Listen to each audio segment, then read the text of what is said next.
यह बहुत महत्वपूर्ण है। इस पर ध्यान दीजिएगा कि वचन कहता है कि आप प्रार्थना करते हो लेकिन आप ठीक तरीके से प्रार्थना नहीं करते हो, इसलिए तुम्हारी प्रार्थनाएं अनसुनी हो जाती हैं। बाइबल कहती है सर्वशक्तिमान के वचन में, सर्वशक्तिमान का वचन कहता है यह तरीका सही नहीं है, वचन में जियो, वचन में जो लिखा है उसको स्वीकार करो। पवित्र शास्त्र कहता है वे प्रार्थना करते हैं, वे प्रार्थना करते हैं, वे प्रार्थना करते हैं, और आप जानते हैं कि प्रार्थनाएं अनसुनी हो जाती हैं क्योंकि वे ठीक तरीके से प्रार्थना नहीं करते। तो उन्हें प्रार्थना करना है वचन में, उन्हें प्रार्थना करना है वचन के साथ, जो वचन में लिखा है उसके अनुसार। बाइबल हमें सिखाती है कि जब हम वचन में देखते हैं, परमेश्वर का वचन कहता है मेरा वचन सत्य है, तुम सत्य को जानोगे और सत्य तुम्हें आजाद करेगा। Glory to God. तो बाइबल कहती है कि मनुष्य को नित्य प्रार्थना करती रहनी चाहिए, और जब आप प्रार्थना करते हैं तो वचन से प्रार्थना कीजिए। हालेलुया। पवित्र शास्त्र कहता है, सर्वशक्तिमान का वचन कहता है कि उनका तरीका सही नहीं है, वह वचन में जी नहीं रहे हैं, वे वचन में जो लिखा है उससे स्वीकार नहीं कर पा रहे हैं। तो प्रभु कहते हैं उसे स्वीकार करो, वचन को स्वीकार करो, वचन को ग्रहण करो, वचन के साथ काम करो। देखिए वचन कहता है जो भी करते हो सब कुछ वचन के साथ किया करो। हालेलुया। पवित्र शास्त्र आपकी आत्मा में यही आपके बारे में कहता है। गलाती अध्याय 5 वचन 19 से लेकर 21 यहां पर बताया गया है शारीरिक इच्छाओं का कारण भी दुष्ट आत्माओं को नहीं बल्कि स्वयं को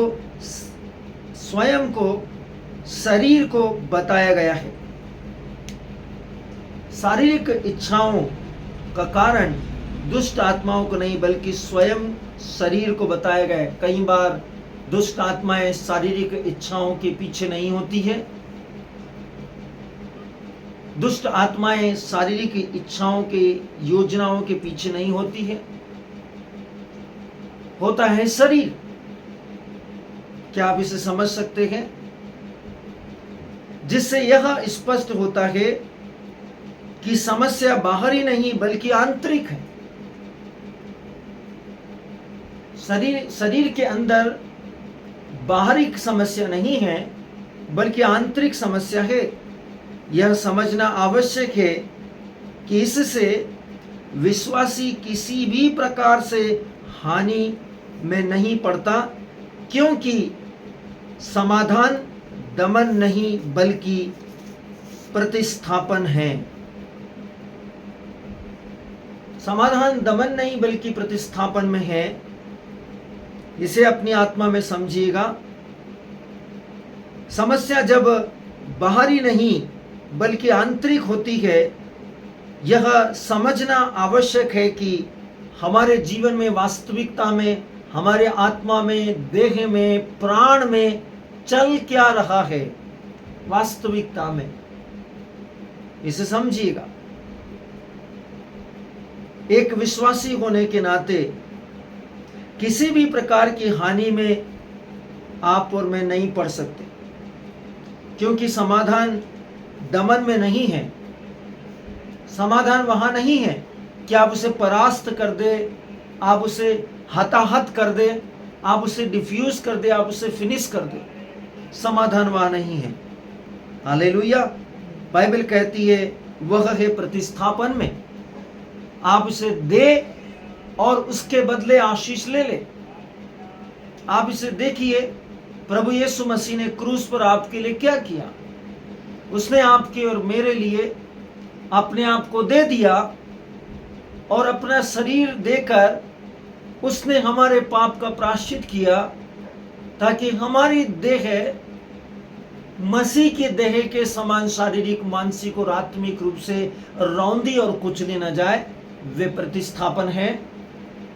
ताकि आप अपनी बुरी इच्छाओं को परमेश्वर के वचन के अनुसार, आत्मा के अनुसार क्रूस पर, मसीह की देह पर उस शारीरिक इच्छाओं की बुरी अभिव्यक्तियों का प्रतिस्थापन करें, जैसे मसीह आपका प्रतिस्थापन बने। यह होता है विश्वास में, यह होता है वचन में, यह होता है सच्चे पश्चाताप में। Glory to God. यह आवश्यक है।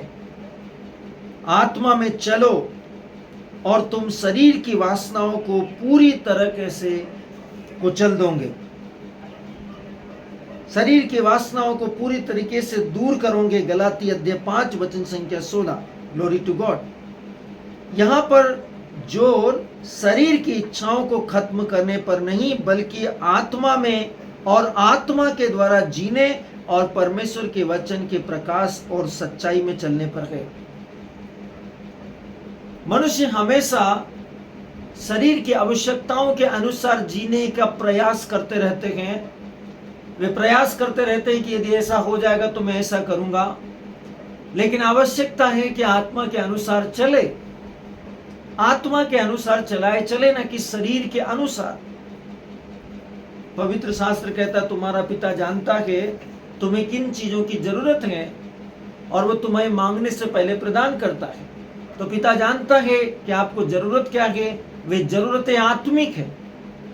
परमेश्वर चाहते हैं कि हम आत्मा के अनुसार चले, न कि शरीर की इच्छाओं के अनुसार, शरीर की युक्तियों के अनुसार नहीं, क्योंकि परमेश्वर हमारी सब जरूरतों को पूरा करते हैं, ख्वाहिशें नहीं। Glory to God. तो हमारी ख्वाहिशें हमारी शरीर की अभिलाषा है, लेकिन हमारे जीवन की जरूरतें वे हमारे आत्मिक जीवन की ओर अग्रसर होने के लिए हमारी शारीरिक, मानसिक और आत्मिक आवश्यकताओं के साथ तालमेल में है। Glory to God.